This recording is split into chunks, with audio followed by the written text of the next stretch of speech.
Biglang nag-crave na naman ang asawa ko sa ramen. Hoy! Grabe na talaga ang cravings ng mga OAT na to. Kaya naman, hello mga ka-OAT! It's your girl Lemrem at andito na naman tayo sa panibagong ganap ng mga OAT na to. Hoy! Gusto niyo yon? Gusto ko yon. At ayun na nga mga ka-OAT, ang kaganapan ng vlog na to ay for the lafangs ng ramen. Pagkatapos nga namin magtinda dyan mga ka-OAT, at itong asawa ko ay biglang nag-crave na naman sa ramen. Ang hilig kasing manood ng mga nagmumukbang. Ayan tuloy, ay talaga naman kapag naisipan, ay sige lang go. Nagtanong nga siya sa atin nga kung meron bang kainan ng ramen doon sa pinagtatrabahuan nila. Ay meron nga.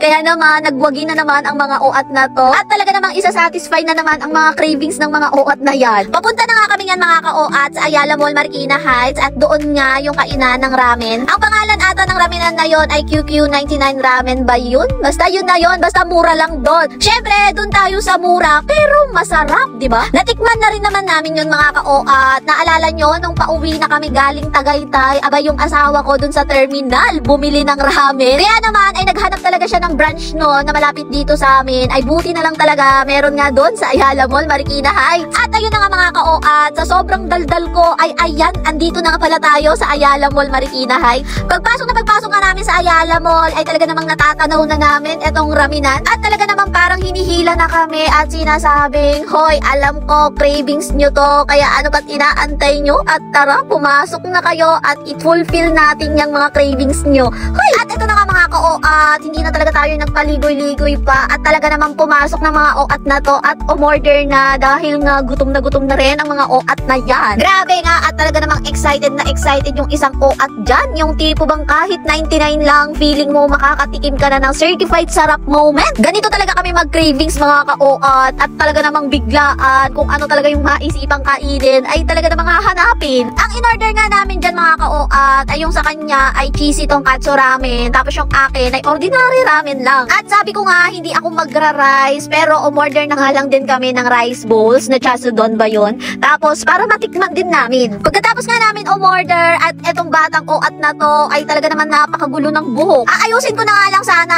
ay kaso ayaw magpaayos ng buhok. Habang hinihintay nga namin mga ka-OAT yung pagkain namin ay may biglang lumapit na batang OAT. Nagulat tuloy yung isa, akala niya kung sinong bata. Paano ba naman kasi ay bagong gupit nga ang batang OAT na yan ay tapos nakakapa ay talaga naman. Tumunog na nga yung buzzer namin dyan at ayan, kinuha ko na nga rin yung mga pagkain namin at ang OAT na to ay talaga namang naging service crew. Sa bagay, naging service crew na rin naman talaga ako dati mga ka-OAT. Yes, opo, naging service crew po ako dati kaya alam ko at gusto ko rin ipaalam sa inyo mga ka-OAT na hindi talaga madali ang trabaho ng mga service crew no. Kasi mga ka-OAT, dapat araw-araw dala mo yung ngiti kahit kulang ka sa tulog, kahit may problema ka sa buhay, bawal mapagod, bawal magpakita ng inis kasi isang mali na pagkakamali mo lang, ikaw na agad ang mali sa paningin ng mga customer. Yung tipong, miss, ang bagal nyo naman. O kuya, mali yung order kahit minsan ikaw naman yung nagtatakip sa sablay ng iba. Pero tahimik ka lang talaga, tanggap lang ng tanggap, hindi lang basta pagsiserve ng pagkain yan.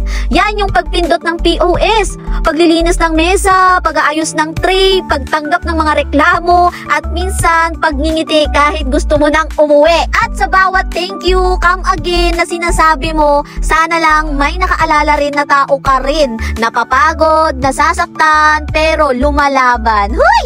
Kaya sana sa tuwing may makikita tayong nakatayo sa counter, nag-aabot ng tray o naglilinis ng mesa, huwag nating kalimutan, may pangarap din sila, may pamilya rin silang umaasa, hindi sila robot, tao sila at tulad natin, nangangarap din sila ng magandang bukas. Uy, napakaganda nun. O siya, grabe mga ka-OAT, kumuha lang ako ng order, ay talaga naman napakalayo na ng kwento ng OAT na to. Talaga namang nagpa-flashback pa ang OAT na to. Pero grabe talaga din yung experience ko as service crew. Grabe kaya, dun ko talaga na-experience na kakauwi mo lang ng alas 3 ng madaling araw, tapos papasok ka na ng 6 AM. Alam nyo ba kung paano ako natulog? Nakaupo at nakayuko lang ako sa lamesa na natutulog. Kaya sobrang saludo din talaga sa mga service crew dyan ay talaga naman, huy, salute talaga sa inyo. At ayun na nga mga ka-OAT, tapos na rin pala kaming kumain at eto, pauwi na ang mga OAT na yan. Talaga naman busog na ang mga tiyan yan. Pati kwento ko, sumobra na rin sa layo. Ang lakas maka-life realization ng simpleng kain lang, no? Pero ganun talaga mga ka-OAT, minsan sa mesa talaga tayo nagiging makwento. So ayan, at uwian mode na ang mga OAT na to. Kaya naman, dito ko na lang muna tatapusin ang vlog natin ngayon. Kaya mga ka-OAT, kung nag-enjoy kayo, don't forget to like, comment, share, at i-follow ako para updated kayo sa mga next vlog. Bye!